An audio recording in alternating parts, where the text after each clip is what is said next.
Hello everyone, welcome back to the reaction channel. So there's two things that I've noticed. Number one, it's been quite a while since I do any type of Warhammer content related reaction channel. So we're going to be reacting to If Leman Russ returns, he might be the strongest Primarch. And the second one is because I lost some money in the FIFA 2026. I thought they were gonna win, but I was wrong. Majin Buu, you were awesome. And also a little thing, I'm a bit drunk. I went to a party and I took 8 shots of Corona, 4 shots of tequila. So God have mercy of my liver. But without further ado, if you enjoyed this video, click all those buttons down below, and it will really be appreciated if we get one more subscriber. I'm almost at like 50, so I'm at 49 during this recording. So if we can get to 50, that would be really awesome. And also one more thing I would say, we need to get the cow to the pedestal of Warhammer 40k VTubers reaction suggestions, because only Bricky is the one that every VTuber are watching, and the guy, I'm sorry, he barely knows his shit. He barely knows Warhammer 40k, and it's just like he knows his stuff, yes, but sometimes he doesn't know the extra stuff. Like in the Sanguinius discussion podcast that he had, he didn't know that Sanguinius rips the butcher's nails out of Angron's head. And I was surprised, because that is like one of the most iconic moments ever in Warhammer 40k. Like if you see that picture, that is like second to the Emperor himself. Also, rest in peace to the goat. He was a good person. Well then, without further ado, let's get into it. I never thought in a million years that I would be making this video. Out of all of the Primarchs, out of all of the agendas, out of all of the characters I could spend hours shamelessly glazing, I genuinely never thought I'd be sitting here defending Leman Russ, the Wolf King. Yeah, I will say the Space Wolves and Leman Russ is such a controversial topic, and that's saying something. People like them because they're just bros. Other people hate them because it just doesn't make sense. There's just so much like plot that's going on, and it just make them feel boring. Gary Sue, it's a I would say like a tidal wave of opinions these guys have. I mean, 1 second it's all smooth and calm. Other times are just fucking typhoons. So yeah. And yet, here And tsunamis. Now, for those of you who have been around the channel for a while, you know that I've not exactly been the president of the Space Wolves fan club. Yeah. In fact, I've spent a good portion of my existence slandering this man. But at a certain point, I've got to give credit where credit is due. Because when you actually sit down and look at Leman Russ's feats, his statements, and the Primarchs he's fought throughout the heresy, you start running into a very uncomfortable reality. This man is kind of cracked. Yes, Yep. I said it. He do be balling. No, God! So in today's video, against my better judgment, my personal bias, and probably against the will of a vast majority of the herd, I'm going to do something I never thought possible. I'm going to push the Leman Russ agenda. And that if he were to return in the modern setting of Warhammer 40K, look at there him. is a very real argument that he could be one of, if not the, strongest Primarch currently walking the galaxy. He's eating some By chicken the end of this wings. video, you're either going to embrace the Leman Russ agenda, or you're going to Oh, find yourself getting buck-shanked by super the Dionysian spear. 15, I So believe. without further ado, Oh, here we let's go. jump headfirst Into the cowl cowl hole. Because Emperor help me, it's time to unleash the wolves and push the Leman Russ Here we go. agenda. Aw, I thought we gotta go. It's time to power skill, but yeah, that's okay. There's been a lot of discussions of if Leman Russ does return, then what will he be? Will he be like this Hulk out, werewolf type creature, or will he be like Odin? And if he does return, then what impact would he like leave in the Warhammer 40k that is going on right now? Sorry. Okay. Yeah, it's very interesting because each Primarch, regardless of bringing, there must be like a method to bring them back, just like the lion. He has to be brought back by like a lot, like pretty secretive, which really fittingly hit his character, but also give him a redemption arc of self-reflection, knowing that I was pretty much an asshole. I mean, I literally just disguised a bunch of torpedoes and missiles and everything that goes boom to my son's drop pod so I can kill a schizophrenic motherfucker. So maybe Russ is gonna do the same as well. Still have that same personality as before, but more adjust and more, I say, mortal, to say the least. So before I start pushing this agenda, as always, what exactly is an agenda? In power scaling, an agenda is basically when someone picks their favorite character and builds the strongest possible case for them using feats, statements, and lore. I think I got a good example of Luffy from One Piece and his Gear 5 ability. A lot of people always bring up his defeat against his wins, mostly the Kaido win. I mean, even today in 2026, there's been a lot of that. But today in the latest issue in 1188, yeah, how is your agenda doing, guys? Like, how's it doing?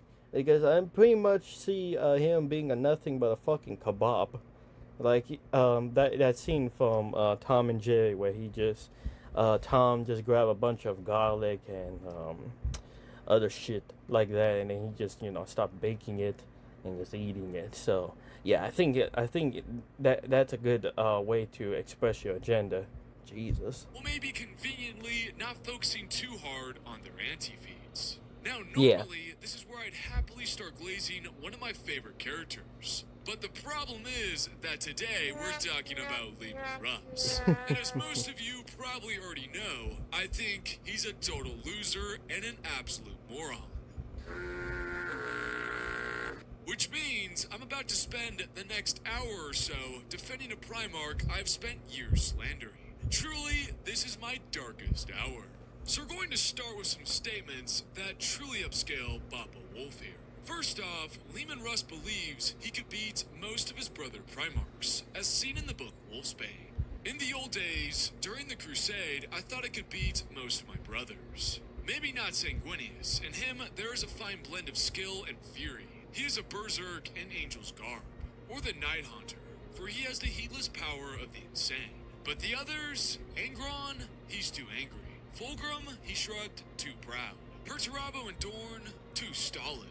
Gilliman is too stern to enjoy battle, and so I would beat him too. Lorgar I could spit on, and that would drop him into the dirt. He's so weak from all that kneeling. Yeah. And I could agree on some of them. Maybe Sanguinius and the Night Lord, Conrad Curse. Those two that I could agree with because we saw how much of a beast that these two are pretty much.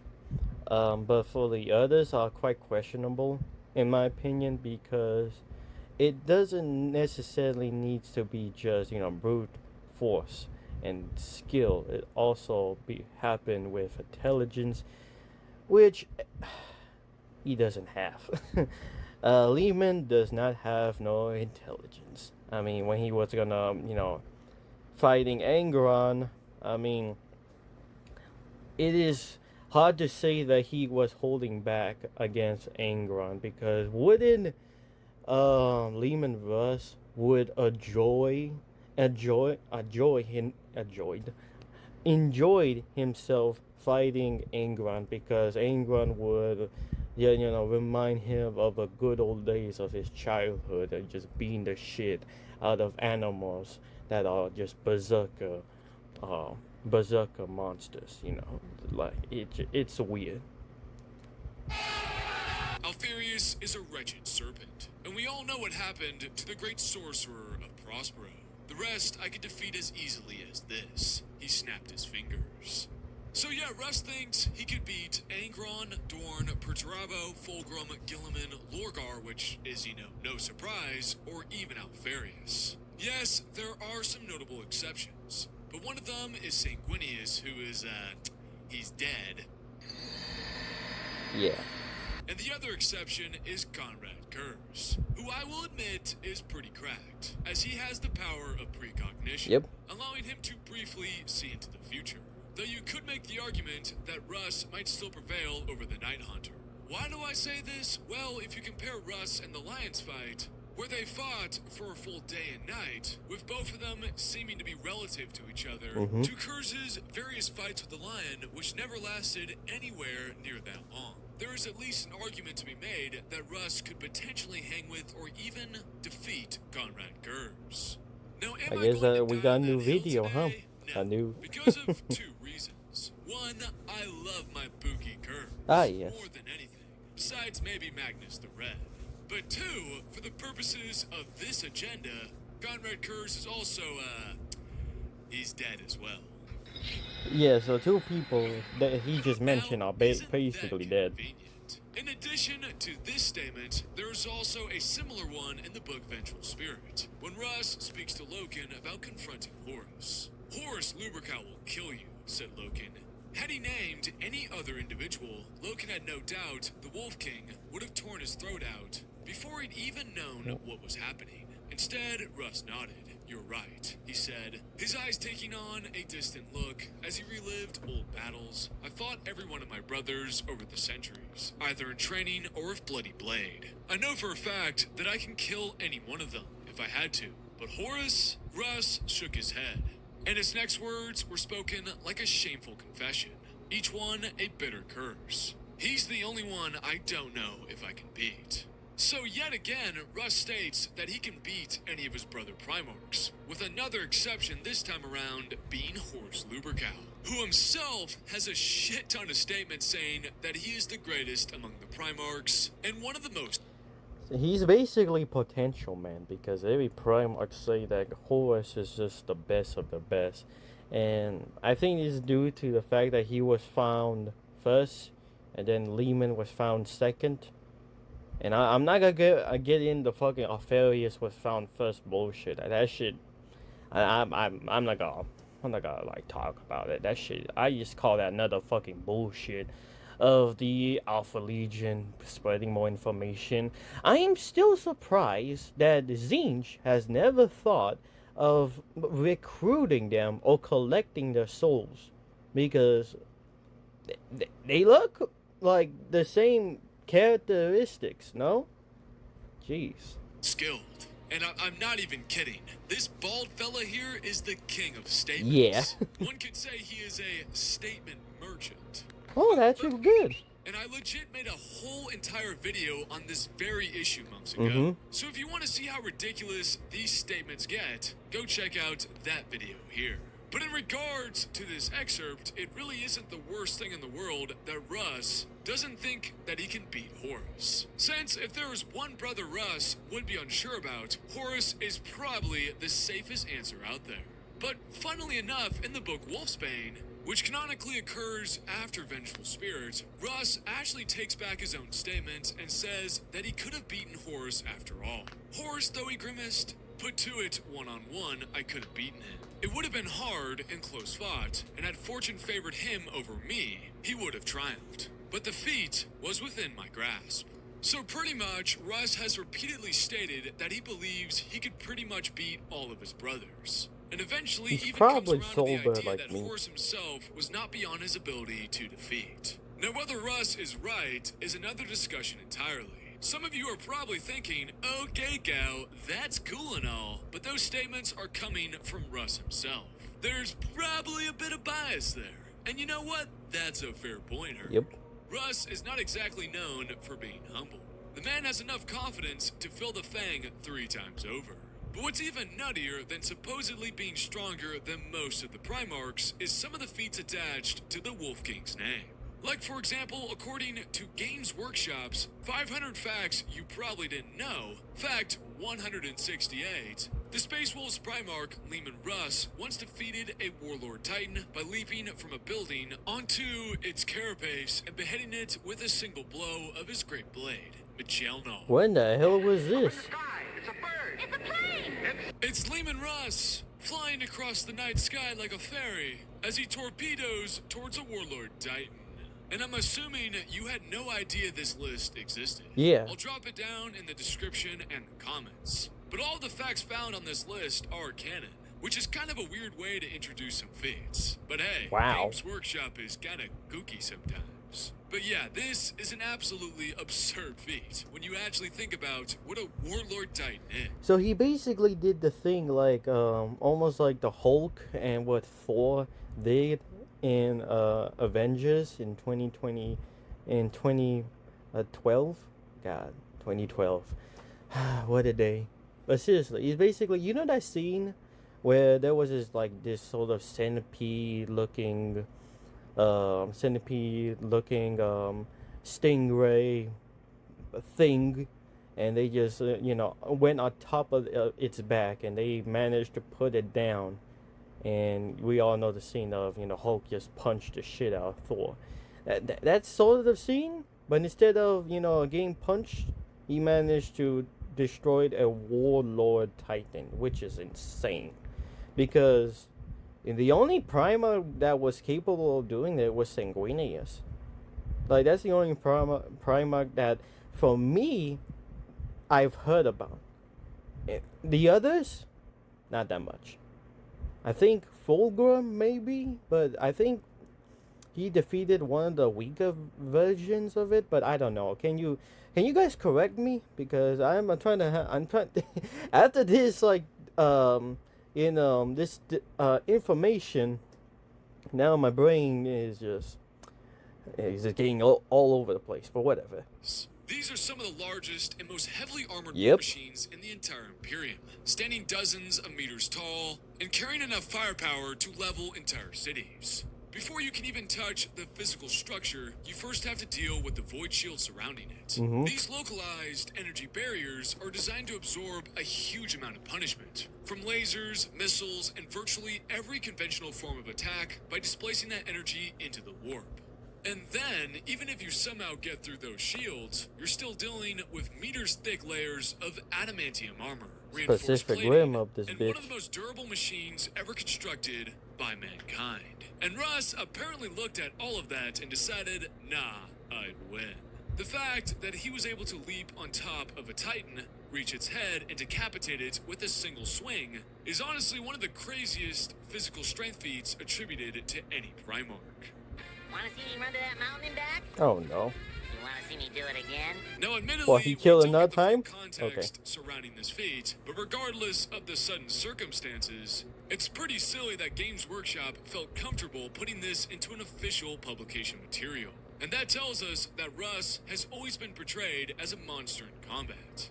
And folks, that's actually the perfect segue into our next section. Oh, As no. statements and Titan-killing feats are cool and all, but what really matters is how Russ performs against the beings he's constantly compared to. His brothers, the other Primarchs. As across 40k, Leman Russ has 4 fights against the other Primarchs. First, against the Lion in the book The Great Wolf. Second, against Angron in the book Betrayer. Third, against Magnus the Red in the book A Thousand Suns. And lastly, his fight against Post-Moloch Horus in the book Wolfsbane.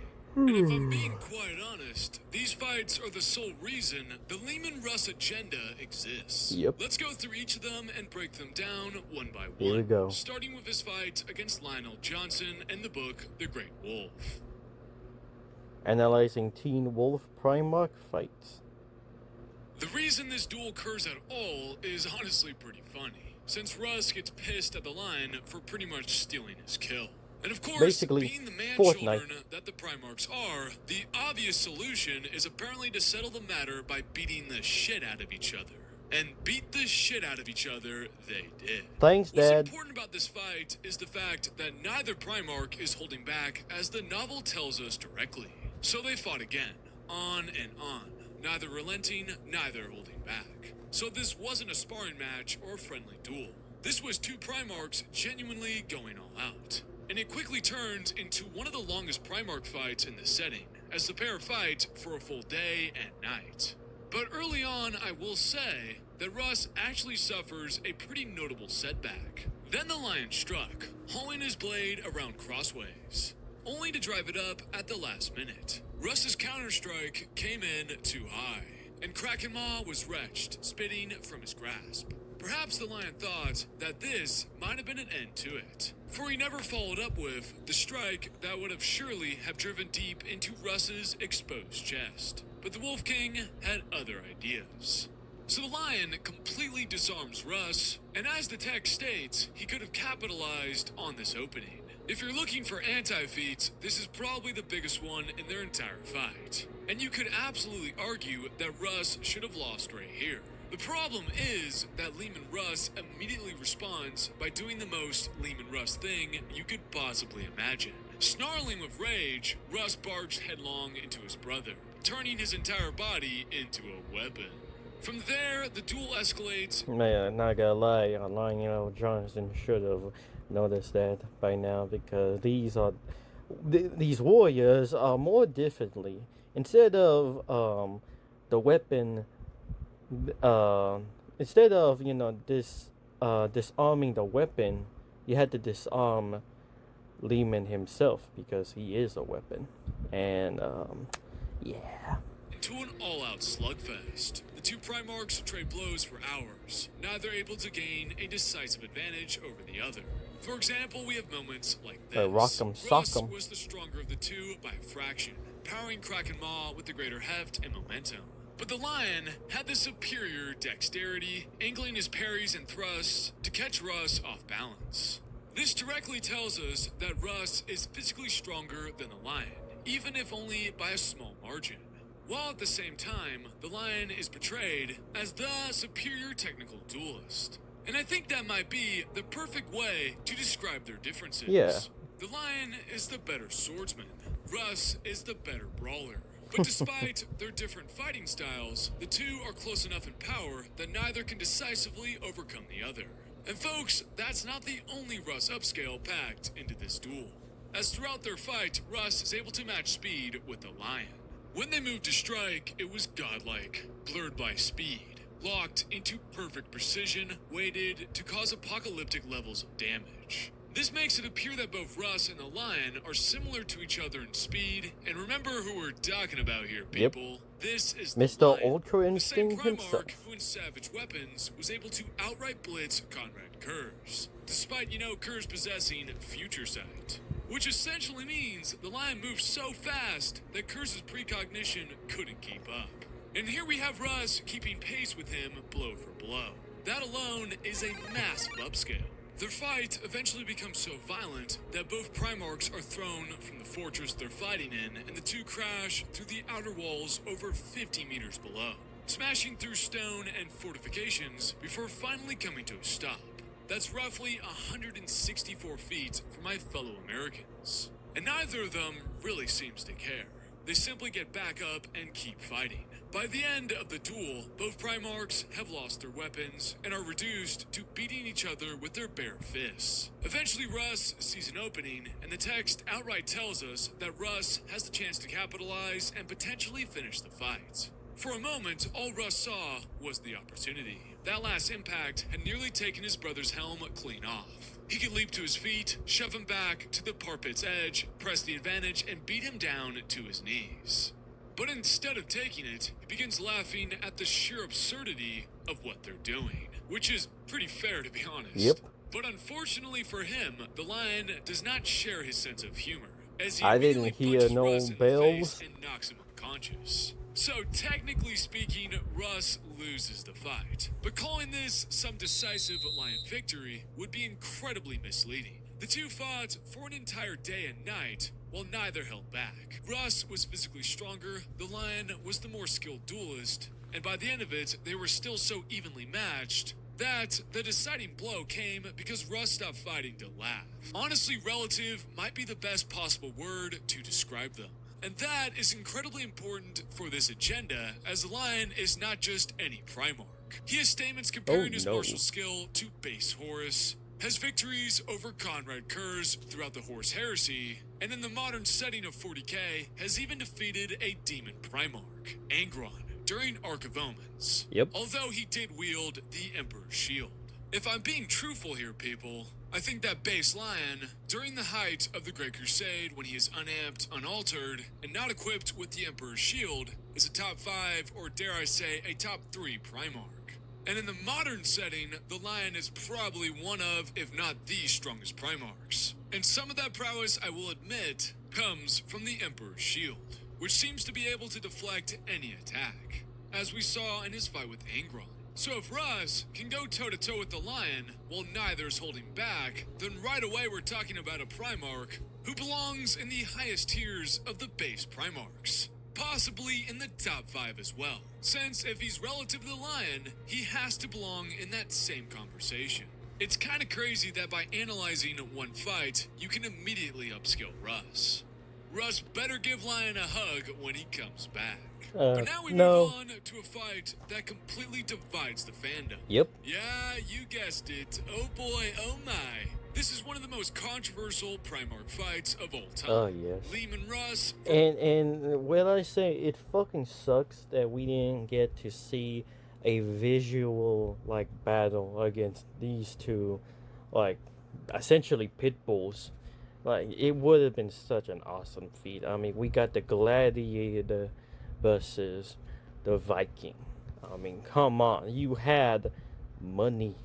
You had money there. You had a potential to be a fan animation like Sanguinius versus Angron, but we didn't get to see it. We just transitioned to the aftermath. Like, not aftermath, off screen. Come on, dude. Oh, God. Did Oda make this shit or what? Where's Angron in the book Betrayer? Stop it. Stop. Stop it. Leave that man alone. Let me first preface by saying there are multiple ways people view this fight. Some believe Angron straight up beat Russ. Others argue Russ never intended to defeat Angron and was instead trying to show him the error of the butcher's nails. Well, I would say that neither one. As of right now, you could truthfully argue either side, since there isn't definitive proof for either argument. If we look at the surface level of their duel, here's what happens. Angron has just finished massacring an entire population, As which you is do. probably the least surprising thing Angron has ever done. Yeah. When Leman Russ arrives to confront him over the butcher's nails. The two exchange insults, tempers flare, and before long, the discussion evolves into a Primarch fistfight. As all healthy family discussions should. This is how Angron recounts the battle to Lorgar. My blade broke, but it didn't matter. I pulled his chainsword from his fist and broke it in my hands. We fell into the mud brawling. We'd both known that fight would end up on the ground. I had him, Lorgar, my boot on his throat. At the very end, I stood above him at last, and Russ had to crawl away. fang teeth clenched, breathing spit as much as breath. Strings of it tumbled from his cracked lips with each rasping exhalation. Angron chased as the Wolf King staggered to his feet, but Russ opened his arms wide, offering no fight. "Do you see?" he said. No, he barked it. He barked it not like a simple beast, but with human passion backed by canine ferocity. Conviction burned in his eyes, the same instinctive viciousness of a dog defending its family. "Look, damn you, look around you. Do you see what you've done to your sons?" "My men are dying," Russ admitted. "Yet here we stand at the battle's heart, and only one legion is about to lose its Primarch. Do you see how you've broken your sons?" He threw an arm to take in a wide pass of the battlefield. "The wolves are soldiers taking an objective. They fight to win, while your world eaters fight only to kill." So on the very surface of this fight, Angron appears to have beaten Leman Russ. He gets the better of their duel and ends up standing over him. But there's also the very obvious fact that Russ successfully proves the point that he came to make. Yeah, was that Leman Russ in that image, or what was that? The World Eaters were winning the battle, sure, but Angron was losing the war. His legion had become so consumed by the Butcher's nails that they had completely abandoned strategy, cohesion, and even basic concern for their own Primarch survival. As in his rage, Angron had effectively been led into a trap by Russ. And had the Wolf King truly wished to end the fight, the surrounding Space Wolves were already in position to gun him down, while the World Eaters showed little concern for protecting their Primarch. And Lorgar himself seems to agree with this interpretation. No, Lorgar was almost breathless in disbelief. No. Angron, you stubborn fool. None of that matters. His men, Angron, his legion could have killed you. Whether the Emperor ordered it or not, Russ spared your life. He didn't retreat in shame, you arrogant. Lorgar sighed. He was probably lamenting your thick skull all the way back to Terra, hoping you'd heed a rather consummate lesson in brotherhood and loyalty. Look what happened.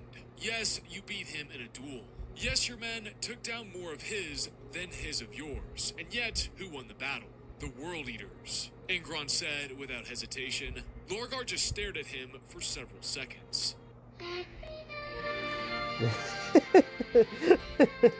I appreciate that every living being That was a good must, by the nature of perception, understand and process life in a different way.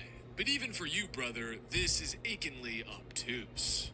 Now, this definitely shows that Russ was trying to teach Angron a lesson, which does support that perhaps Leman Russ wasn't going all out. But instead of trying to look at this fight in a dozen different ways, I think the better approach is to compare how both Primarchs did against a common foe. Yep, you guessed it. Horus, the Bald Menace, who both Primarchs fought at some point during the heresy. Let's start with Angron, who fights Horus during the book Dropside Massacre, before the Battle of Istvan V. And let me tell you guys, this one is not a good look for Angron, as their fight is not close at all. Horus has let go of Worldbreaker. The Great Mace falls. Horus catches the haft of Angron's first axe. Then the claws of his other hand slash down. Karn had not seen the blades unfold. They slice through the chain binding the axe to Angron's wrists, as Horus twists the weapon free from his brother's grip and slices it back at Angron. Its chain blade meets that of the second axe. Mecha teeth jam into each other. Chain drive shriek, Worldbreaker hits the floor. A stalemate, but not really. A demonstration that Horus could have ended the fight already, could have ended it with a deathstroke, but instead had chosen to take Angron's own blade. Well, I guess I will regrettably say on my comment with Angron versus Leman Russ. I think that maybe Leman did hold back, because since we're talking about this, encounter against, against Horus, I think I could see the agenda here. But let's continue. So Angron loses to Horus. But some additional context to this fight, which makes it even worse, is the fact that Horus isn't even trying to kill Angron. He's trying to prove a point. Yeah. And the text even confirms outright that Horus could have killed Angron if he so wished, but instead opted for a demonstration of strength rather than the killing blow. On the other hand, though, when Russ fights a stronger form of Horus, post-Molech Horus, in the book Wolfsbane, which, don't worry, I'll be covering that fight in a little bit, Russ actually performs drastically better, even going as far as to wound him with the Dionysian spear. Now yes, that spear does matter, because it's implied to interfere. Dionysian spear gives your warlord 1/0 and stuns enemy damage in combat. Space Force Tacitus. With Horus's vast chaos empowerment. But even if we factor that in and say that the spear was nerfing Horus to as low as his base state, then both versions of Horus, the one Angron fought in Dropside Massacre and the one Leman Russ fought in Wolfsbane, should be damn near close to each other in strength and raw power. And while Horus seemingly low-diffed Angron, meanwhile Leman Russ actually managed to wound him and put up a decent fight. So what is the takeaway from this long schizophrenic rant? Well, it pains me to say it, but it makes far more sense that Russ was not trying to kill Angron in Betrayer. Angron was fighting to win the duel, but Russ was fighting to prove a point. Angron beat him up, sure, but Russ also maneuvered him into a position where he could have died if the Space Wolves were ordered to pull the trigger. Which means that while I do think Angron won their duel, I don't think Russ was going all out, or like all Space Wolf fans like to say, he didn't have the intent to kill him. Gosh, Yeah. I really can't believe that came out of my mouth. Who am I? Who am I? You can He's even go losing as his far as sanity. say that if there was a rematch and Russ was trying to kill Angron, that based on the No wonder, performances against no wonder you're a fan of Conric, because you're losing your mind. Horus, then Russ may have a very good chance of winning. So that's 2 fights analyzed, 2 to go. And we're still not done with controversial fights. Oh, Because here we next go. up is Magnus the Yep. Red, who Leman Russ fights in the book 1,000 Suns. This fight occurs because Magnus broke the Council of Nicaea and used sorcery to try to warn the Emperor of Horus's impending betrayal, resulting in the webway being breached and everything pretty much going to hell. But before we get into this fight, I have a couple things to say. First off, Magnus, of course, did nothing wrong. And well, second, his hair has the best flow of all the Primarchs. Of course. Period. I mean, just look at it. Dear God in heaven. It's so beautiful. Thirdly, there seem to be a ton of in-universe interpretations of this fight. Like, for example, in Horus Heresy Book 7, Inferno, we see various different descriptions of how this fight went Jesus. down. But in today's video, I will strictly be using Azek Araman's point of view from the book 1,000 Suns. Now, to add a little bit more additional context to this fight, it appears that Magnus the Red was weakened before this fight went down. As we get this statement from 1,000 Suns, which states, Magnus rose to his full height, his body diminished from its former glory, as though a fundamental part of him had been left on Terra after his confrontation with his father. Like So his as we know soul. in canon, Magnus indeed lost a portion of his soul after Yeah. breaching the webway. Which soul, you may ask? Well, it's the noble aspect of Magnus the Red. And if Uh-oh. you don't believe me, we have this excerpt from the book The Last Son of Prospero, which supports it, stating, one of many. The Crimson King had been broken, shattered like a mere throne in anger.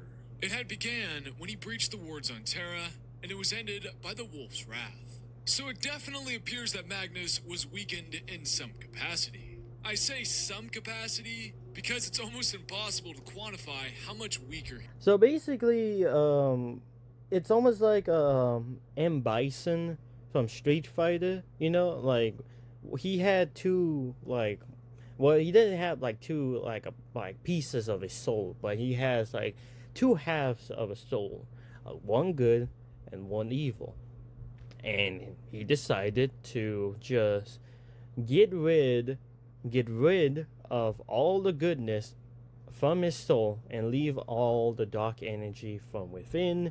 And that's just sort of a description on what happened to Magnus. Like, he lost the good piece when he went into the webway, and now he's back. He's more of an asshole, but he's weaker, and now his body had to sort of, adjust of the sudden change from his soul. From that's what I'm understanding. was. You We guys duet this are statement from free Crimson to King correct when me. Magnus I don't like says, having I yes fight people. with Horus only until we break open my father's palace. And when its gates are sundered and its vaults forced, I will reclaim the first and greatest shard of my soul, held prisoner beneath it, making it very plausible that Magnus was significantly weakened. But once again, we can't quantify it. Yeah. But the fact remains that Magnus wasn't at full strength. Sorry Aw. guys, sorry. Even if this is a Leman Russ agenda-pushing video, I still have to support my boy, Magnus the Red. Whoa, that was But Magnus even with originally? this caveat, Magnus still didn't expect to make it out of this duel alive. With the text even stating Magnus had no expectation of surviving his duel with Leman Russ. Now, whether that's because of Russ's reputation, Magnus's own desire to die, or some combination of both, it certainly doesn't paint the picture of a Primarch expecting an easy victory. Once again showing how fearsome of a reputation Russ has. Then their fight begins as time slows and reality splits apart around the pair as they rain blow after blow upon each other. Anyone who attempts to intervene is struck down, even Custodes and other Space Wolves. As the text states, this was a battle fought on every level. Physical, mental, You're basically spiritual, Dragon Ball with each Z Primarch fight. bending every ounce of their almost limitless power to the other's destruction. And even though Leman Russ is fighting Magnus the Red, the second strongest Psyker in the galaxy, he is able to tank several of Magnus's psychic attacks. Airman had cautioned his warriors not to wield their powers for fear of the flesh change. But Magnus showed no such restraint and battered Leman Russ with fists wreathed in fire and lightning.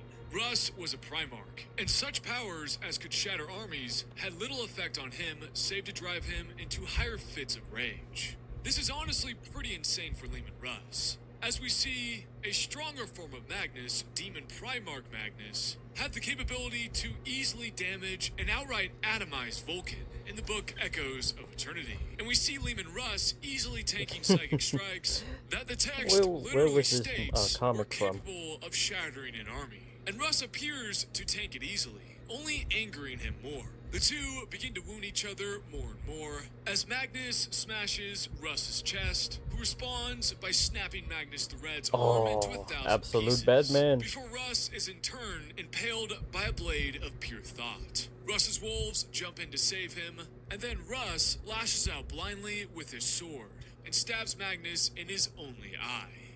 Yikes. Armin cried out as he saw Magnus reel back from the Wolf King, one hand clutched to his eye as his shattered arm crackled with regenerative energies. As broken and bloodied as Leman Russ was, he was a brawler enough to seize his opportunity. He barreled into Magnus and gripped him around the waist like a wrestler, roaring as he lifted his brother's body high above his head. All eyes turned to Russ as he brought Magnus down across his knee, and the sound of the Crimson King's back breaking tore through every warrior of the Thousand Sons' heart. Bane? Yep. So what's the takeaway from this fight besides Leman Russ baning my Pookie? Well, it's quite simple. Leman Russ defeated the strongest base Primarch. Sure, there is some context involved, as Magnus wasn't at full strength, Leman Russ's wolves aided him in his fight, and the Custodes and Space Wolves attempted to intervene. But even with all of this context, the majority of this fight is still Magnus and Leman Russ straight up facing each other down. And that's what makes this feat so impressive. Because Magnus is the Psychic Primarch. This is the same character who could project his consciousness across the galaxy, throw around Eldar Titans, and like I mentioned earlier, he atomized another Primarch in Echoes of Eternity. Even as a proud member of the Magnus the Red fan club, very few Primarch... Oh, by the way, so he mentioned that the the custodians and the wolves were interfering the battle. Weren't the Sister of Silence were there? Yeah, because I remember someone saying that there were like the Space Wolves, the Custodians, and the Sisters of Silence. Basically, two anti-ish psychers and soldiers that could handle supernatural entities. were the Sisters of Silence were killed instantly, or were they still there? Were they still there during the battle? And that's my question. Could endure his psychic might, described as capable of shattering armies, trade blows with him physically, and still capitalize on an opening when it appeared. And whether you think Magnus was operating at, say, 90%, 75%, or even half of his true power, that's still one hell of a win for the Wolf King. Then finally we come to his last Primarch fight. The I ultimate kind one. of briefly touched on this earlier, but it's against post-Molech Horus in the book Wolfsbane. This fight occurs when Russ attacks Horus as a desperate strategic gamble to decapitate the traitor war effort. And before we get into this fight, I think you guys clearly need to know how powerful post-Molech Horus is. Oh. Because let me tell you guys, he is incredibly powerful. Oh, and it's yes, not a he hyperbole pretty to much say is. that he's stronger than base Magnus the Red. Don't believe me? Well, here are some pretty insane statements from the book Vengeful Spirit that really show how broken he has become. Horus gains this new form when he enters the same warp portal the Emperor entered to treat with the Chaos Gods on the world of Molech. Here the Emperor gained immense power and the knowledge to create the Primarchs. And Horus does something similar, but in a very different way from the Emperor, as the Emperor entered the warp as an equal and traded with the gods. Horus, on the other hand, entered the portal to gain the favor of the Chaos Gods. He did not barter as an equal. And so within the warp, time dilated, and he spent what felt like eons battling and proving his worth to the ruinous pantheon, eventually gaining the Chaos Gods' respect, and in return, immense psychic power. And when he finally returns to real space, only moments have passed, but he is visibly changed. The War Master had aged. What Axamon had taken to be cold flesh was the power of the Inferium, distilled and honed within the body of an immortal being. Horus stood taller, fuller, and more powerfully than before. Lupercal had always found War Master to be an awkward fit, a term never fully bedded in or taken as read. Now he owned the title, as though it had been his long before there was any such office to take. He was now, naturally and without equivocation, the War Master. Axamon, Abaddon, and Kybri backed away from Horus, each of them dropping to their knees in wonder as the power filling the Primarch bloomed in the material world. Even Mortarion, that most truculent of Primarchs, bent the knee to Horus in a way he had never done for the Emperor. Horus grinned, and all trace of the war-weary ancient was banished in the blink of an eye. In his place was a mortal god, brighter and more dangerous than ever, filled with a power that only one other being in all existence had wielded before. Yes, said Horus, I found exactly what I was looking for. Yeah, you heard that right. Horus at this point is literally filled with a power that only one other being in existence has wielded before. Yep. And whether you interpret that as being equal to the Emperor or merely approaching that level, the point remains the same. Post-Molech Horus is on an entirely different scale than before, and now far beyond any other Primarch. And what's even crazier is that this version of Horus is not even his strongest form, as he gains even more power in the book Slaves to Darkness. But I don't really want to go down that cow hole in this video. I'll probably tackle it in another installment. Yeah, Because understandable. even at this stage, Horus is already incredibly powerful. Axamon even describes him like this. Horus had always been a demigod among men, but looking into the War Master's eyes now is like looking into the heart of a star on the verge of becoming a self-immolating supernova. Oh yeah, that makes sense. He's bald.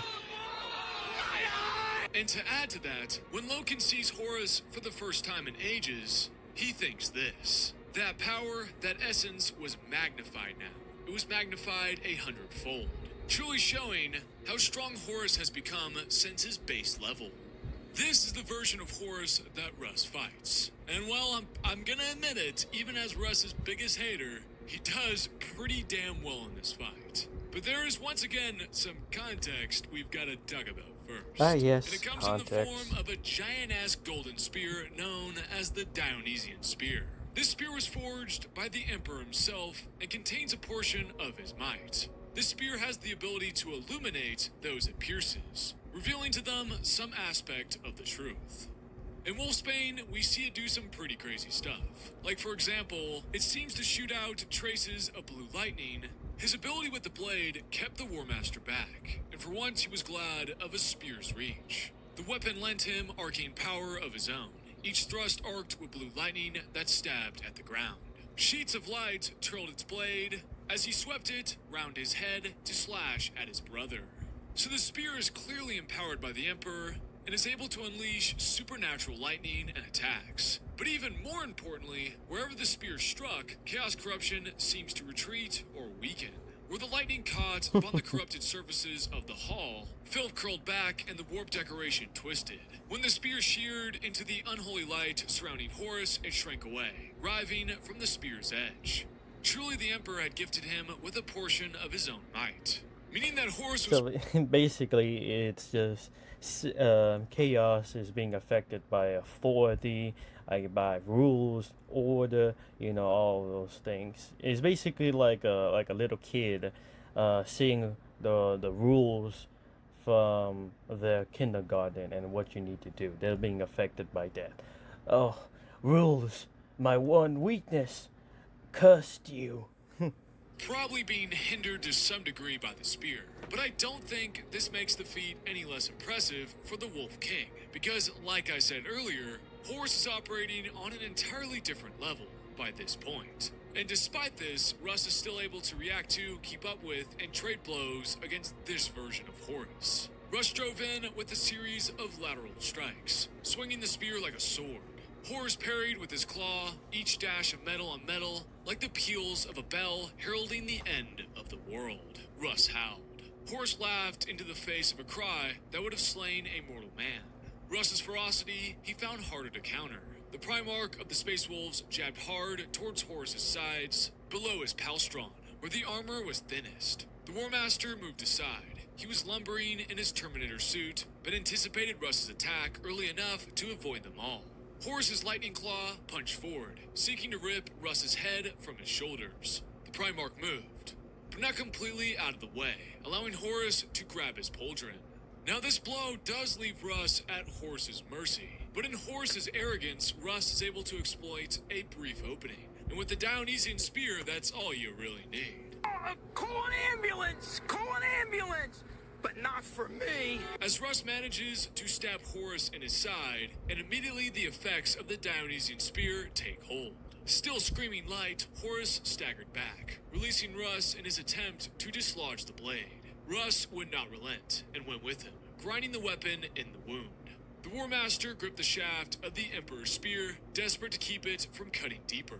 The scream ended, the white-hot light of his wounded soul cut out, and he fell to his knees, head bowed. When Horus looked up, the unholy aura had gone from around his head. The absolute confidence he had displayed a few moments before was absent. His flesh hung slackly upon his skull. He had aged 1,000 years in a moment.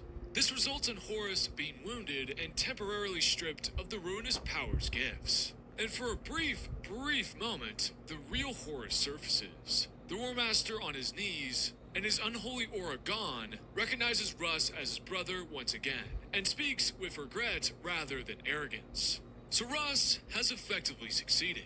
The spear has done exactly what it was designed to do. But instead of, taking the killing blow and ending the Horus heresy, Russ hesitates.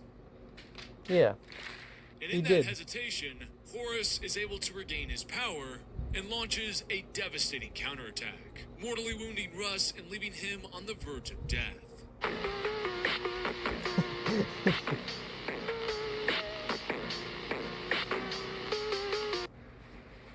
Yeah, one job. You had one job. Russ only survives because the Space Wolves begin throwing themselves at Horus in waves, sacrificing their lives to buy their Primarch time to escape. But the biggest takeaway from this fight is not the fact that Russ failed, but that he succeeded far beyond what anyone expected him to do.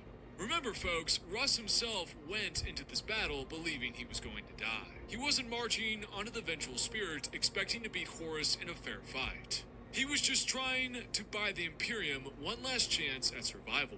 And yet, despite all of that, he is still able to react to, keep up with, and even wound Horus. Sure, he's equipped with a weapon that is specifically designed to exploit chaos corruption. And yes, the Dionysian spear means that one good hit is all he really needs. But that doesn't change the fact that he still has to land that hit in the first place. I will once again remind you that this is Russ essentially taking on a being that is on par with or somewhat below the Emperor in power. Yeah. Horus at this point is stronger than any of the other Primarchs in the entire heresy, even taking into account the Demon Primarchs, the Lion, and Sanguinius. A Horus whose very presence causes other Primarchs to kneel before him. A Horus whose power is repeatedly described as being 100-fold his base state. And Russ still manages to keep pace with him. He still manages to wound him, and for a brief moment, he has the War Master completely at his mercy.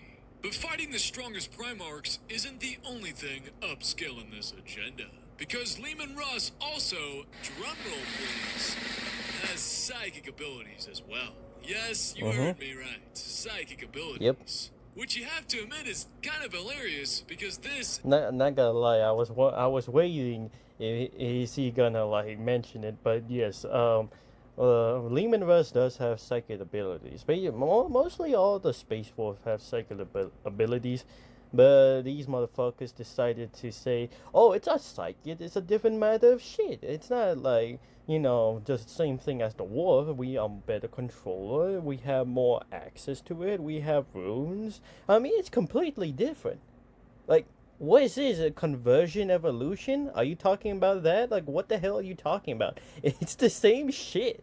Like, jeez, but whatever.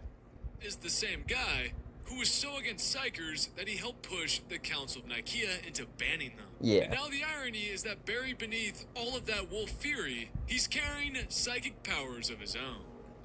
You're a wizard, Harry. Oh, you gotta be shitting me. That was good. Yes, if you guys already didn't know, Leman Russ, just like his greatest rival, Magnus the Red, is a pretty powerful Psyker. Now, of course, all of the Primarchs are psychic in some capacity, but most of their abilities are hidden traits. Like, It's sort of like, how I say it, like, people always, like, now this is just gonna be an example, okay? I'm not saying that it could be real, but at this age in 2026, anything's possible. It's like try to convince, like, Harry Potter and, God of War Ragnarok are using different forms of magical, abilities. But in reality, it's magic. I mean, it's magic itself. Just because they're using it in a different way doesn't mean the fundamental, like, the structure itself is completely different. It's essentially like that. Leman Russ is Ragnarok, GOW, and Magnus is Harry Potter. I mean, that's what I could like describe this like moment. Elements, which allows him to process an obscene amount of data and information all at once, or Perturabos, which allows him to see the weakness in all things. Leman Russ, however, legitimately good has psychic description of him. abilities. In fact, he was even trained by the Emperor himself, as seen in the book Wolf King. Oh yes. There had been no understanding of this on Terra. The Emperor, the Allfather, his shifting visage, always impossible to read, had kept him in isolation for a long time, doling out information in morsels, teaching him to use power armor, to command starships, to control the warp awareness that ran through his veins as thickly as his hyper-oxygenated blood. So Russ should have a pretty good amount of knowledge on the warp in general.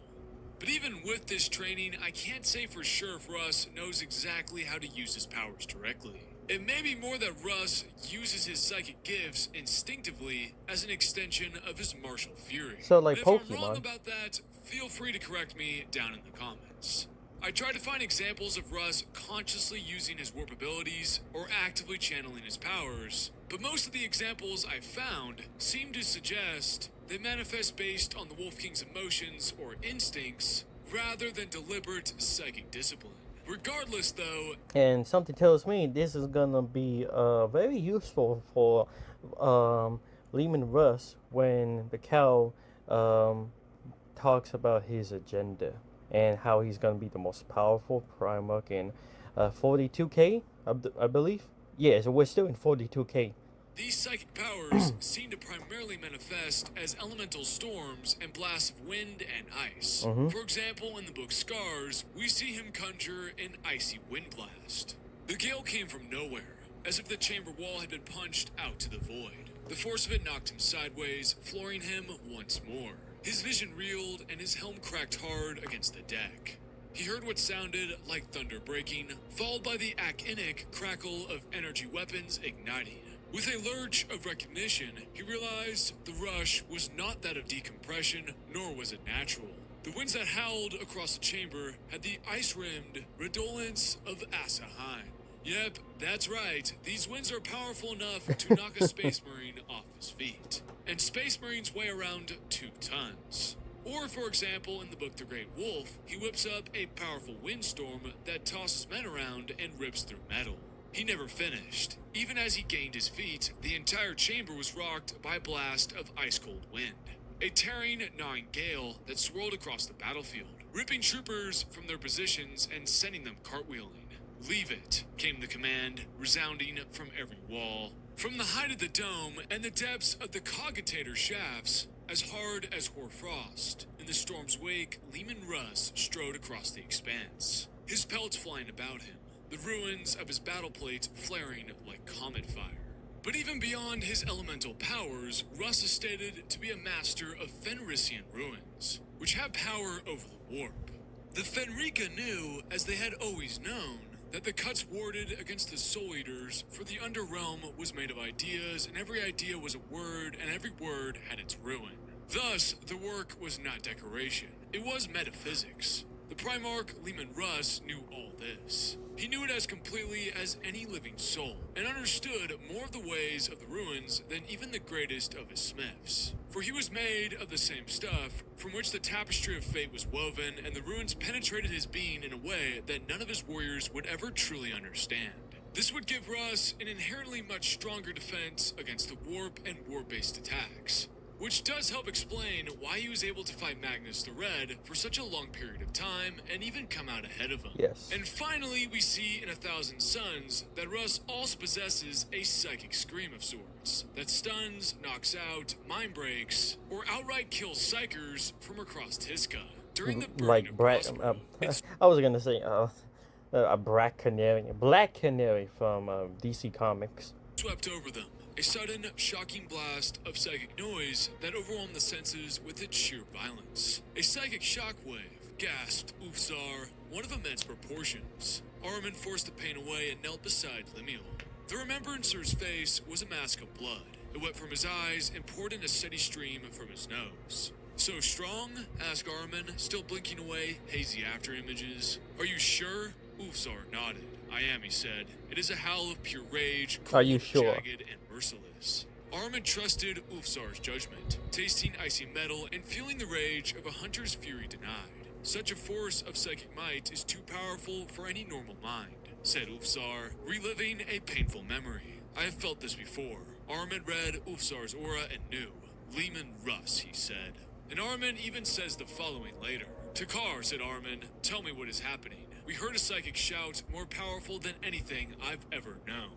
So Armin here is literally claiming that this psychic attack was more powerful than anything he has ever Had the nipple. experienced. And remember, Armin is a psyker from the Thousand Sun Legion and has seen Magnus the Red fight. I'll let you make your own conclusions from that statement, folks. So when we put this all together, Russ is far more than just a guy who hits things with an axe. He possesses powerful elemental warp manifestations, extensive knowledge of the warp, mastery over Fenrisian ruins, an inherent resistance to warp-based attacks, and a psychic howl potent enough to incapacitate some of the strongest psychers in the galaxy. If the Wolf King returns. Okay, here we go. And this brings us full circle, back to the agenda and bushing. Taking everything we've discussed, his betrayal as relative to the Lion, his victory over Magnus the Red, and his feat of keeping pace with and actually wounding post-Molech Horus, a version of the War Master operating far beyond any of the other Primarchs, add in his raw, brawling strength, skill, speed, and the fact that he's already demonstrated clear psychic abilities, and base Leman Russ is probably a top 5 or top 6 Primarch, depending on where you place Conrad Gers. Now imagine if Russ actually came back, and if there was ever a time for the Emperor's yeah. Executioner to return, Odin. it would be now. As the modern Imperium isn't dealing with the same threats it faced during the Great Crusade, there's endless war, endless chaos, and endless Xenos horrors. The Demon Primarchs have returned, Abaddon has broken Cadia, and the Great Rift has split the galaxy in half, which is honestly the perfect environment for Leman Russ. If Russ returns with his abilities intact and maybe even awakened, like Lionel Johnson with his Forest Walk or Corvus Corax with his shape-shifting shadow ability, then the Wolf King could become far stronger than he was during the Horus Heresy. We've already seen what he can do at his base peak. He endured psychic attacks from Magnus the Red that could shatter armies. He fought on equal footing with Lionel Johnson for an entire day and night, and he even managed to wound Post-Moloch Horus, being operating on a level far beyond any of the Primarchs. And that's without even using his psychic abilities. So what would happen if Russ follows a similar path like the Lion, coming back far more powerful than the warrior who vanished 10,000 years ago? Well, his base abilities would stay the same, meaning that his physical stats like speed, strength, skill, and brawling ability would be around equivalent to the Lion. And we've seen the Lion literally trade blows with Demon Primarch Angron.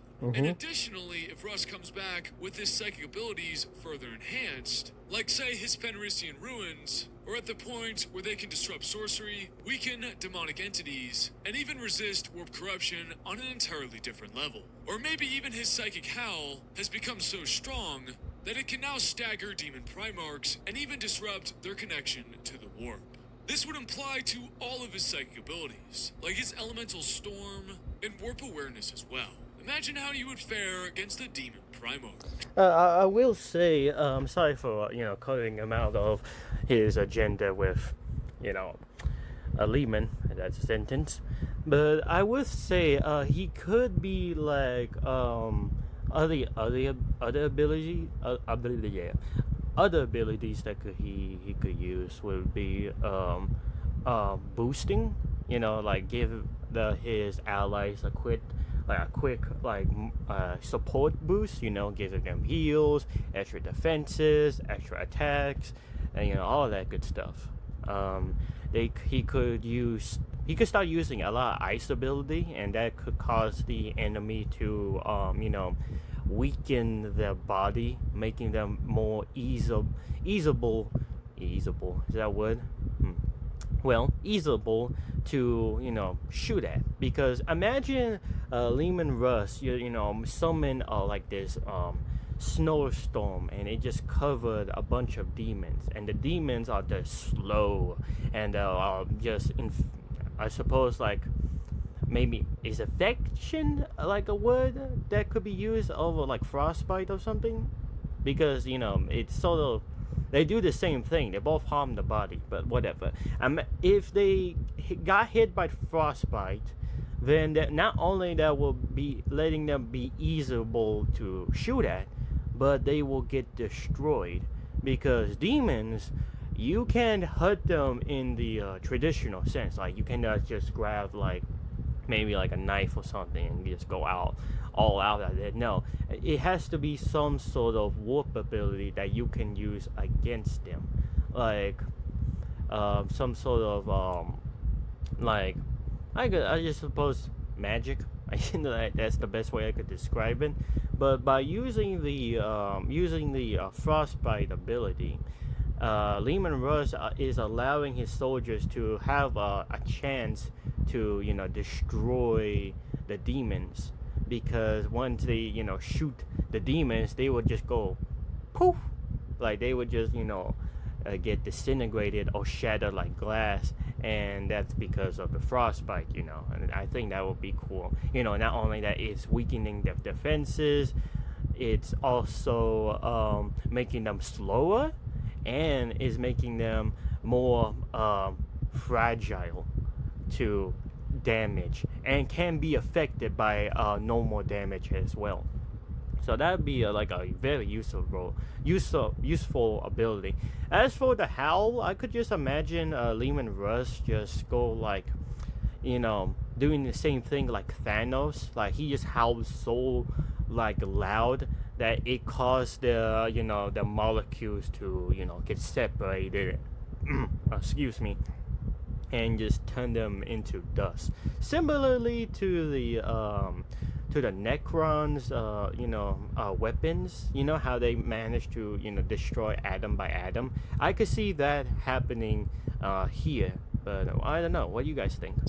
Magnus could unleash storms of psychic fire that can reduce armies to ash, but maybe Leman Russ's mastery of Fenrisian ruins blunt their power as he advances through the flames completely unharmed. Or imagine Angron charging across a battlefield with all of the fury of Khorne behind him. This is the same monster who can tear through armies and titans alike. But instead it's like a honey badger versus a Wolverine. He would face a hunter whose resistance against the warp has evolved over 10,000 years, making him a warrior who can withstand the madness pouring from the Red Angel and meet him blow for blow, before combining his great strength and psychic abilities to bring Angron. I could picture him doing the, in the 2014 Godzilla movie where Godzilla got this giant fucking like alien or something, and he just uses atomic breath and just kill him Mortal Kombat style. I could just see that Leman Russ doing that to Angron, which would be fucking awesome. Down. Or picture Fulgrim, the Phoenician, dancing through combat with impossible speed, striking from a dozen angles, while he wields his warp sorcery to twist reality. But against Russ, well, Fulgrim now faces... Oh, I just realized maybe he can use the ice for extra protection, extra armor protection, if that makes any sense. A Primarch whose instincts are as sharp as ever, whose psychic awareness has grown far stronger, and whose entire existence has become uniquely suited to hunting creatures born of the warp. And that is the heart of my agenda, people.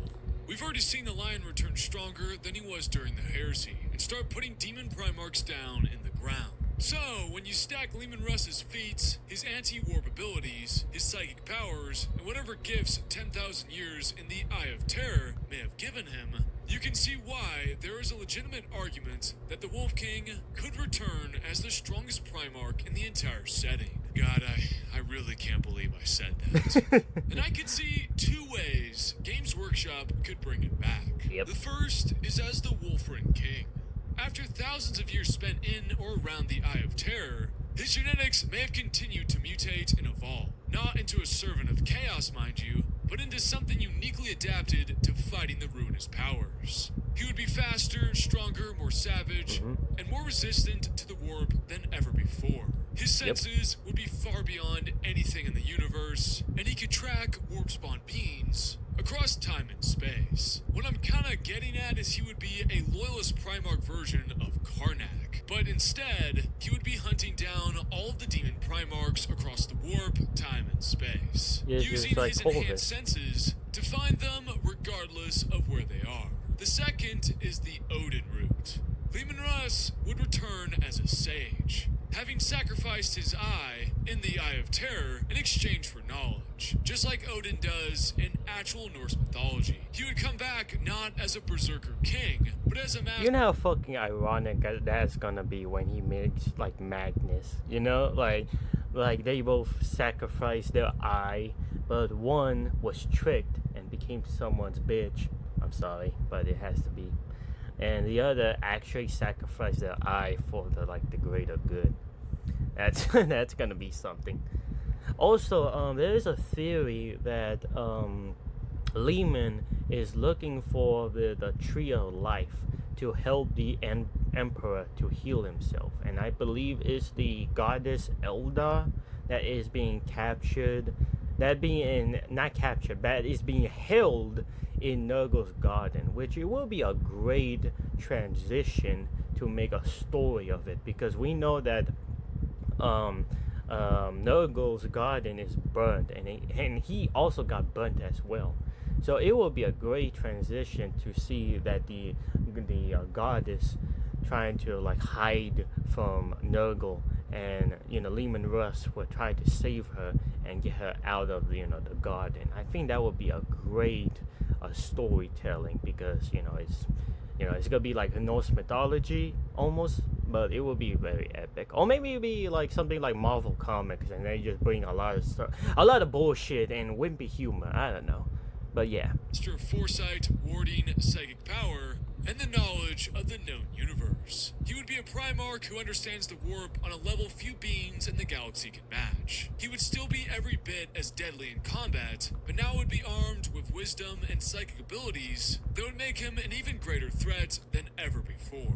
And to be honest, either version would be absolutely terrifying for the Demon Primarchs. Because whether Russ returns as the ultimate hunter or the wise old king, he would be arriving in a galaxy dominated by warp-born enemies. And if he returns like I theorized, then Leman Russ would have a lot of prey to hunt. And if he somehow also got the Dionysian spirit too, then the Wolf King would return as one bad mama Gemma.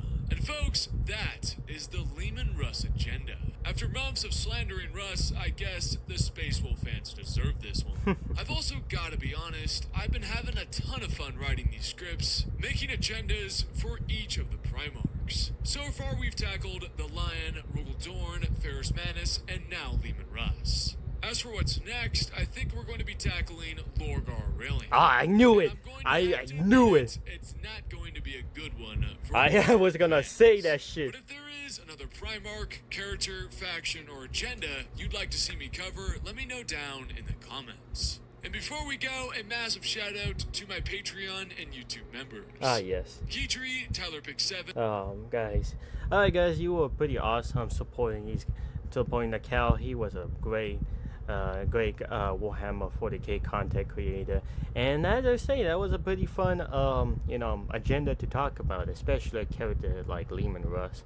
But yeah, I would say, can we just out for the last and final agenda Primarch, leave it to Sanguinius, and I don't need to say anymore.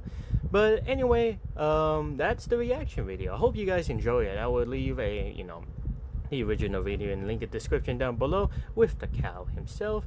And what do you guys think? Do you want to see him as the hulky furry, or do you want to see Odin? What type of version of Leman Russ you want to see, or hoping to get in the near future?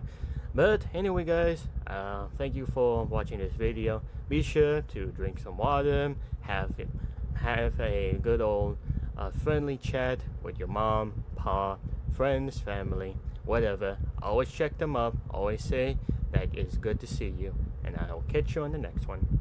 Bye.